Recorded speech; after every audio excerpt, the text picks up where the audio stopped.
हमारे चैनल में आप सभी का स्वागत है। हमारे पास आया था 3 फेज रिमोट, तो इसका रिवाइंडिंग हम कर चुके हैं। इसका कनेक्शन हम करने जा रहे थे, सोचे कि आपको भी शेयर करते जाएं। आज हम आपको बताएंगे 3 फेज मोटर का कनेक्शन कैसे होता है। हमारे 3 फेज मोटर में 6 कॉइल है और ये 1440 आरपीएम पे चलता है। कनेक्शन करने से पहले आपको A1 B1 C1 बना लेना होगा, ताकि हमारा कॉइल का पता चल सके कि हमारा कौन सा कॉइल A1 है और कौन सा B1 है। देखिए हम बना चुके हैं इसको। इसी की सहायता से हमारे कॉइल की पहचान होती है। तो चलिए वीडियो में बने रहिए और देखिए कि हम कनेक्शन कैसे करते हैं और आपको बताते हैं। तो चलिए हम लोग कनेक्शन शुरू करते हैं। कनेक्शन शुरू करने के लिए हम इस 6 कॉइलों में से कोई भी कॉइल से शुरुआत कर सकते हैं। तो चलिए हम लोग यहीं से शुरुआत करते हैं। आप देख रहे हैं कि हम इन 2 छोरों को अलग अलग कर लिए हैं। हर एक कॉइल में 2 सिरा होता है, एक अंदर का सिरा होता है, एक बाहर का सिरा होता है। तो हम लोग अंदर के सिरा से ही स्टार्ट करते हैं। आप बाहर के सिरा से भी स्टार्ट कर सकते हैं, कोई दिक्कत नहीं है। तो हम लोग अंदर के सिरा में A1 डाल देते हैं। जैसे कि हमारा पहला कॉइल हो गया A1। बाहर का सिरा है, ये जो हमारा कॉइल है, इस कॉइल से हमें 2 कॉइल को छोड़ देना है। इस कॉइल से हमें 2 कॉइल को छोड़ देना है। जैसे कि देख लीजिए, यहाँ से हम लोग 1 गिनेंगे, 1 2, ये हमारा तीसरा कॉइल हमारा कनेक्शन हो जाएगा। तो हम लोग यहाँ से निकाल लेते हैं इसको। इस कॉइल का लास्ट सिरा और इस कॉइल का फर्स्ट सिरा हम लोग दोनों को ज्वाइंट कर देंगे। ज्वाइंट करने से पहले हम लोग इसमें स्लीविंग डाल देंगे। अब इन 2 सिरों को हम लोग आपस में जोड़ देंगे।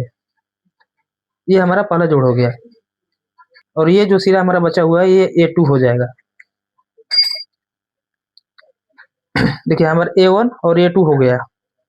अब हम लोग दूसरे कॉइल का कनेक्शन करेंगे। तो ये हमारा पहला कॉइल हो गया, हम लोग यहाँ से कनेक्शन स्टार्ट किए थे। अब हम लोगों को एक कॉइल छोड़ देना है। जैसे कि ये कॉइल हम लोग छोड़ दिए। अब हम लोग को यहाँ से स्टार्ट करना है और यहाँ हम लोग B1 डाल देंगे। ये हमारा देखिए B1 हो गया।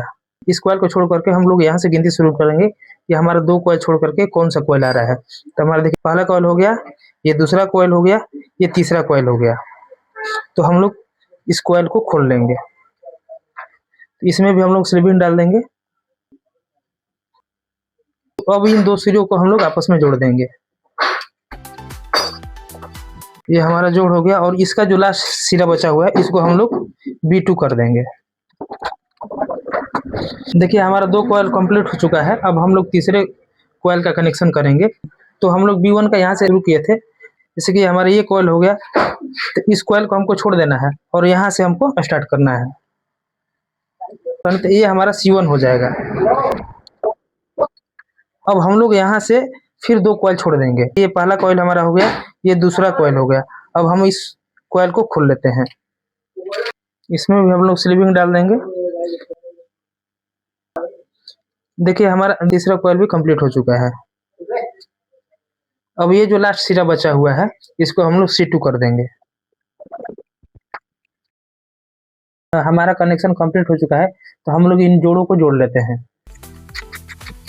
अब हम लोग इसके जॉइंट को सोल्डरिंग कर देंगे। देखिए हमारा सोल्डर कंप्लीट हो चुका है। तो हम लोग इसको स्लीविंग से बंद कर देते हैं।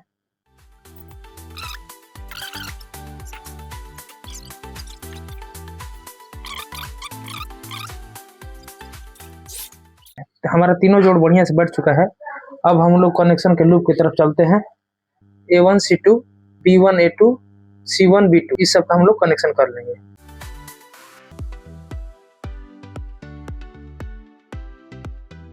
देखिए बाहर निकालने वाला कनेक्शन हम कर चुके हैं। अब हम लोग इसको सोल्डर कर देते हैं।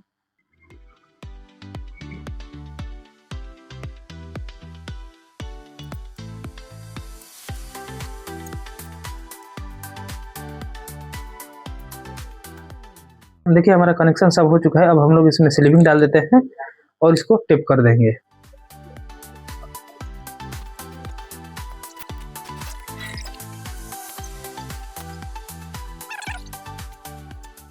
हमारा कनेक्शन कंप्लीट हो चुका है। तो ऐसे ही इलेक्ट्रिकल वीडियो देखने के लिए हमारे चैनल को सब्सक्राइब करें और लाइक करें।